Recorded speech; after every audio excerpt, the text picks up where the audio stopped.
Hey, how you doing? CVORs, who needs them? And maybe even who doesn't need them? Let's get right into it. That's the question we're answering in this video. All right, trucks with a registered gross weight or a gross weight of 4,500 kg or more, you're going to need a CVOR.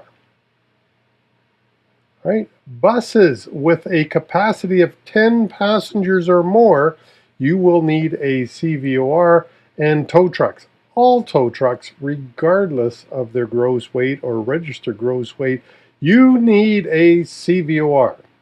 Right? So trucks that are plated in other Canadian provinces or territories don't need a CVOR. They do require a safety fitness certificate from that province or territory in which the vehicle is plated. If you are plated in Ontario, United States, or Mexico, you also need a CVOR. All right, who doesn't need a CVOR? This is a question I get frequently. Who doesn't need a CVOR? Because nobody really wants to get the CVOR if you are not required to get the CVOR. All right, so let's answer that question. Who doesn't need it? Well, trucks or buses that are plated in another Canadian province or territory don't need a CVOR. Again, it's the registered gross weight and the gross weight of 4,500 kg or less. You don't need a CVOR even if you are towing a trailer.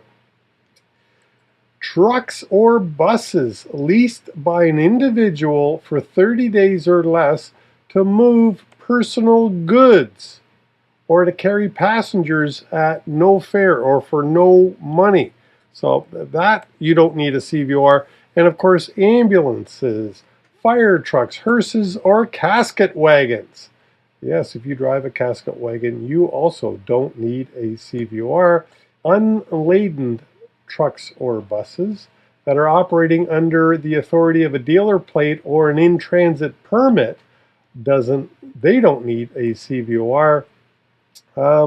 And buses for personal use, again, without compensation. So if you're driving a modified school bus, for example, you would not need a CVOR.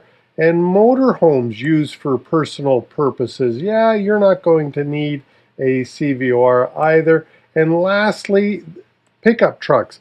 Pickup trucks that have a manufactured gross weight of 6,500 kgs or less, and they are being used for personal purposes without compensation, and they've got to be fitted with the original box. It's got to be unmodified and installed by the manufacturer, or an unmodified replacement box should your vehicle have been in a crash, for example, that duplicates the one installed by the manufacturer.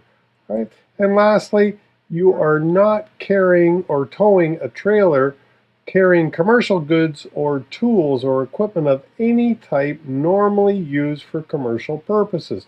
So, for example, this could be a landscaper who has a small pickup truck, but now you're towing a trailer and you've got your landscape equipment in it. Well, guess what? That's not an exemption. So just wanted to let you know, what did we cover in this quick video? Well, we covered who doesn't need a CVOR and who does need a CVOR. And guess what? I put a link to the MTO's formal written documents in the link down below. Please check that out. Mine's the unofficial guidance, and of course MTO gives you the official guidance, and that link is in the show notes down below.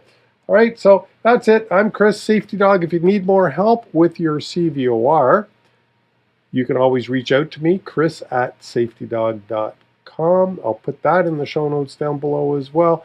And of course, if you're looking to get a CVOR, I have a special for you, and I put that link in the show notes down below. Thanks so much. Safety Dog is out.